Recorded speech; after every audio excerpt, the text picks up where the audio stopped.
आता यात माझी काही चूक नव्हती बरं का. कसं काय ते पुढे सांगते. तर माझ्या नातवाचा म्हणजेच माझ्या भाच्याच्या मुलाचं नाव ठेवायचा कार्यक्रम होता. म्हणून आम्ही सगळेजण इथे डेकोरेशनची तयारी करत होतो. तर त्यातला एक बलूनचं पॅकेट जो आहे तो खराबच होता. त्यातले सगळे बलून हवा भरतेवेळी फुटतच होते. सगळं डेकोरेशन करून झालं आणि स्वयंपाक पण आम्ही घरीच बनवला होता सगळा. सगळा स्वयंपाक जो आहे तो चुलीवरच बनवला आम्ही आणि सगळे होते मदतीला, त्यामुळे वेळ नाही लागला. सगळा स्वयंपाक करून झाल्यानंतर आम्ही सगळे तयार झालो बारशासाठी.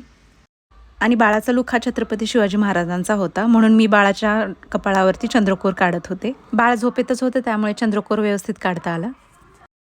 आणि हे मस्त असं डेकोरेशन आम्ही सगळ्यांनी मिळून केलं होतं.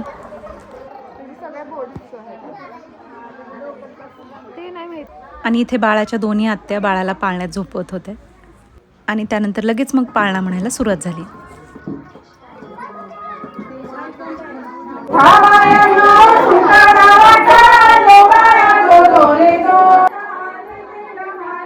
सहा सात पाळणे म्हणून झाल्यानंतर बाळाचं नाव ठेवण्यात आलं.